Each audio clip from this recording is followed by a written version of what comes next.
Welcome back to This and That. We are going to make foil yolk. I call it foil yolk, but it's like roasted pork belly. So you can get a nice piece like this, maybe a pound and a half at your Asian market. And this is a must-have basically for all Chinese events. Doesn't matter what it is. It could be birthdays, whatever celebration. Okay, so this is the pound and a half pork belly. You have to have the skin. That's the most important part. That's actually the whole recipe. And I'll send you a link, so don't worry about like all the ingredients and whatnot. So what we're gonna do right now is actually to rub some of this Chinese wine onto the pork. Yes, this guy right here. You can get this at almost any Asian market.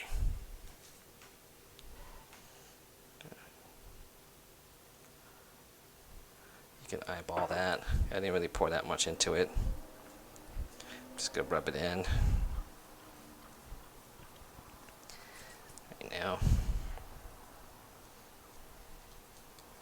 You can turn it around so you guys probably get a different angle.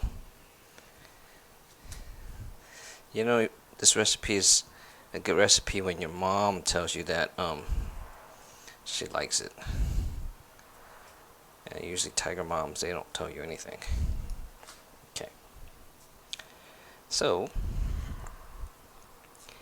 we're gonna rub in some seasoning to this guy. And so I've already went ahead and pre-mixed it. It's all into here. It has the 5-spice powder, this guy. Some white pepper ground, that guy. Don't worry about all the recipes, like the quantity, and some salt. Be all in the link. You can check it out. So actually the 5-spice, this guy is really pungent, so you don't need a whole lot. Just going to sprinkle that sucker on top. I won't even use the whole thing, I don't think. I'm just gonna rub this in. Okay, so it's pretty well rubbed in there right now. You're not going to do it all in one day anyway, because you're going to have to let this thing sit for 24 hours. So what we're going to do is basically going to, well, this is kind of like the whole secret of the recipe is that you need to poke, I'm going to say 1,000 holes, but it's not 1,000 holes. It's like a couple hundred, or maybe not a couple hundred. You're going to poke a lot of holes into the skin so that you can actually make it crispy. And that's the whole reason why, I mean, that's the secret of making it like crispy.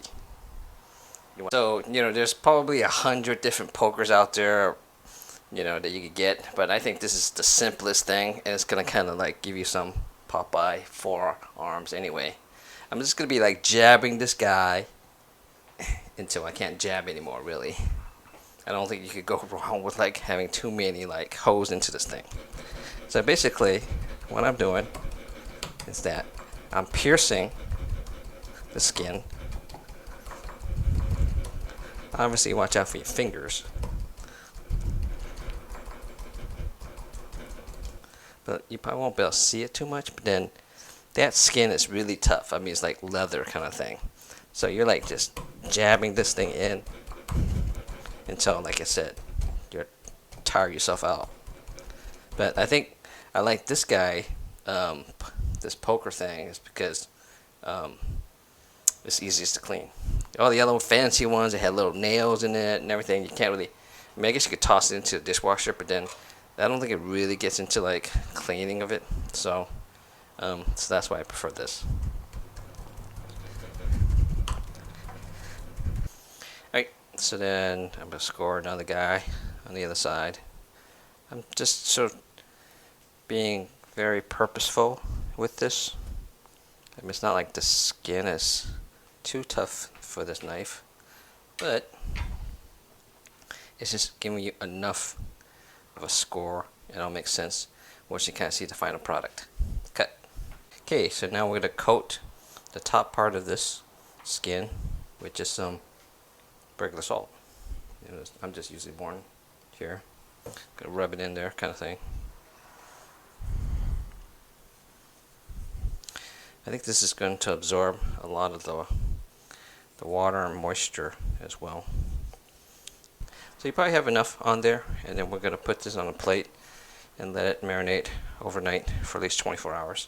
Uncovered, put in the refrigerator, and then we're going to do it for 24 hours. Okay, so it's been overnight, 24 hours. We're going to take it out. So the important thing is that you don't have to cover it when you put it in the refrigerator.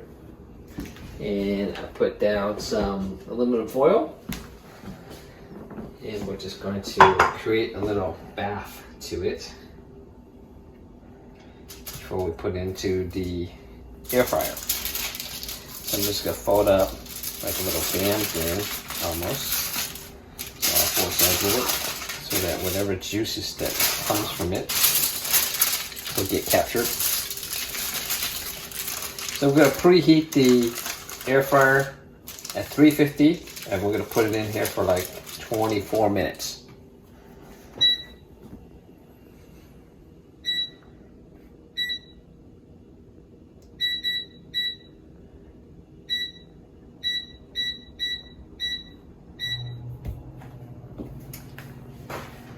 Alright, so this thing's been preheated, 350. I think I said 24 minutes, but that was kind of arbitrary. Just put 25 minutes.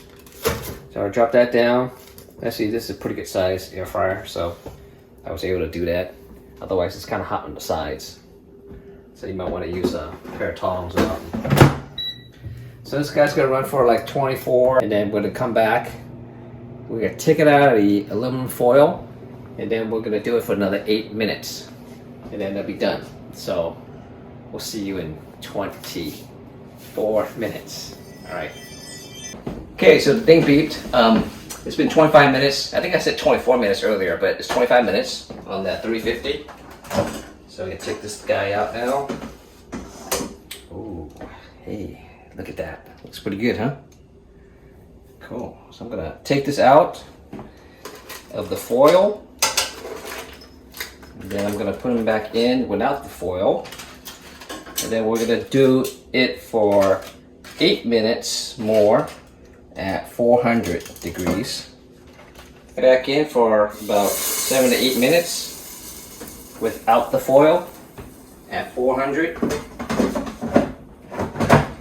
So we're gonna see you guys back in about 8 minutes, and then hopefully it'll be looking good, I think, because it looks pretty good already now, and I think I could actually just like eat it now. Okay, it's been 8 minutes, so we're going to take it out now. Okay. Woo! Check it out. I mean, look at that thing. See all the bubbling from poking the holes on the skin? This thing's like dripping. It's coming out now. Look at that guy. Put him here. And then, I guess if there's any smell-o-vision, it's actually smelling really good. We're gonna let this guy rest for about 15 to 20 minutes, and then we're gonna cut into it.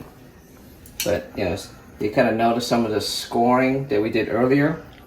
That'll help with like cutting it up in about 15 to 20 minutes. So let it rest, leave it alone, and then we'll come back. All right, so it's been 15 minutes. It's been settling pretty well, and we're gonna cut into this guy right now.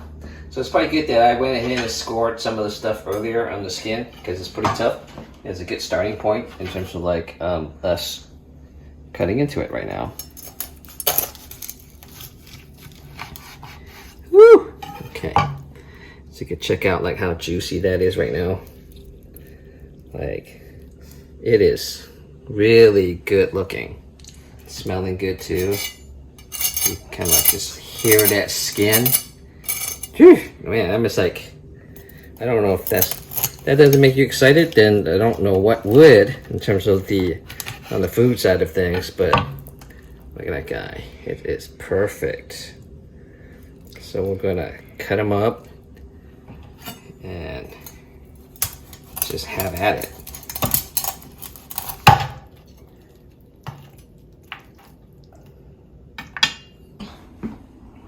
All right, so I'm gonna take a bite of this guy now. I mean, here it is.